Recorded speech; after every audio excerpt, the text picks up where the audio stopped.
नमस्कार। चलिए आज एक ऐसी कहानी को समझते हैं जो सुनने में तो बहुत ही सिंपल है, लेकिन दिल को छू जाती है। ये कहानी है एक रेगिस्तानी चूहे की और एक दादी की, जिनकी दयालुता सच में कमाल की थी। तो इस पूरी चर्चा को शुरू करते हैं एक बहुत ही अहम सवाल से। सवाल ये है कि क्या अच्छाई का एक छोटा सा काम, मतलब बिल्कुल मामूली सा काम, सच में कोई फर्क ला सकता है? क्या उसमें कोई ताकत होती है? और जानते हैं, आज की हमारी ये कहानी ना इसी सवाल का जवाब ढूंढने की कोशिश करती है। हम देखेंगे कि कैसे बस एक छोटा सा दयालुता भरा काम पूरी की पूरी कहानी को ही बदल कर रख देता है। तो चलिए चलते हैं सीधे उस कहानी में। सोचिए एक बहुत बड़ा सा तपता हुआ रेगिस्तान, जहां जिंदगी आसान बिल्कुल नहीं है। हर पल एक चैलेंज है। और अजीब बात देखिए, इसी बंजर जमीन पर हमें हमारे उस सवाल का एक बहुत ही खूबसूरत सा जवाब मिलने वाला है।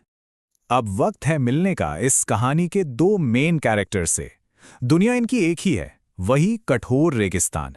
लेकिन इनकी किस्मत, इनकी हालत एक दूसरे से बिल्कुल अलग है। तो इस स्लाइड पर जरा गौर कीजिए, कितना जमीन आसमान का फर्क है।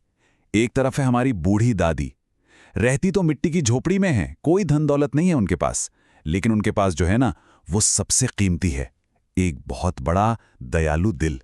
और फिर दूसरी तरफ एक बेचारा नन्हा सा चूहा, गर्मी, रेत, भूख, बस अपनी जिंदगी बचाने के लिए जद्दोजहद कर रहा है।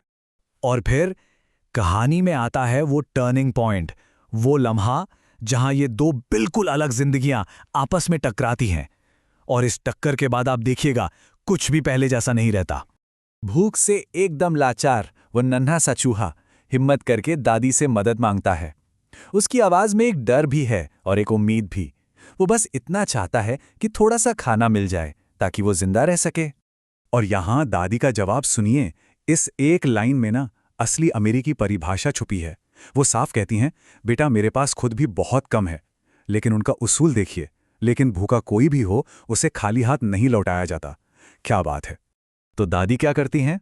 अपनी सूखी रोटी से बस एक छोटा सा टुकड़ा तोड़कर उसे दे देती हैं। कोई बहुत बड़ी दावत नहीं है ये, बस एक निवाला। लेकिन इस कहानी का पूरा सार इसी बात में है कि कितना दिया गया वो जरूरी नहीं है, जरूरी ये है कि दिया गया। और वो चूहा उस एक टुकड़े के लिए इतना इतना आभारी है कि वो एक वादा कर बैठता है, एक ऐसा वादा जिसे वो कहता है कि वो कभी नहीं भूलेगा। ये बस एक छोटा सा मोमेंट है, पर इस कहानी का पूरा फ्यूचर इसी एक वादे पर टिकने वाला है। तो चलिए कहानी में आगे बढ़ते हैं।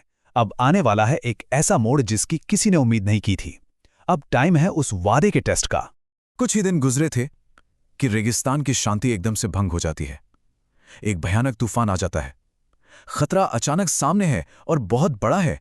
हवाएं इतनी तेज हैं कि दादी की वो कमजोर सी झोपड़ी बिल्कुल ताश के पत्तों की तरह हिल रही है। ऐसा लग रहा है अब गिरी कि तब गिरी।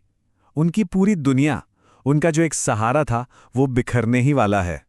और ठीक उसी वक्त जब लगा कि अब सब खत्म, वो नन्हा चूहा वापस आता है।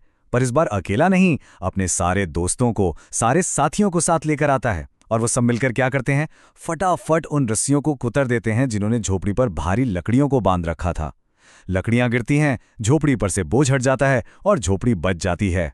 मतलब एकजुटता की क्या मिसाल है ये। दादी की आंखों में आंसू हैं, लेकिन इस बार राहत और खुशी के। वो समझ जाती हैं कि ये सिर्फ झोपड़ी नहीं बची है, आज उनकी जान बची है। और ये सब किसकी वजह से हुआ? उसी छोटू से चूहे की वजह से, जिसे उन्होंने एक रोटी का टुकड़ा दिया था। तो अब आते हैं कहानी के आखिरी हिस्से पर। यहां हम उस एहसान की गूंज को महसूस कर सकते हैं। हमें साफ साफ दिखता है कि कैसे दयालुता का एक छोटा सा काम घूमकर एक इतने बड़े लाइफ सेविंग रिजल्ट में बदल गया।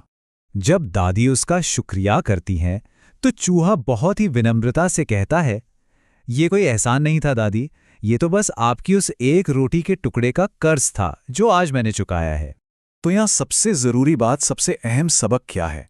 यही कि देने का एक मामूली सा काम एक जान बचाने वाले काम के रूप में वापस आया। सोच कर देखिए, रोटी का वो छोटा सा टुकड़ा एक पूरी जिंदगी के बराबर हो गया। तो आखिर में इस कहानी से सीख क्या मिलती है? सीख ये है कि दयालुता काइंडनेस, वो उस बीज जैसी है जिसे उगने के लिए कोई खास जमीन नहीं चाहिए। वो किसी भी रेगिस्तान में, चाहे हालात कितने भी मुश्किल क्यों ना हो, खिल सकती है। तो अब सवाल हम सबके लिए ये है कि हम अपनी जिंदगी के रेगिस्तान में आखिर कौन से बीज बो रहे हैं।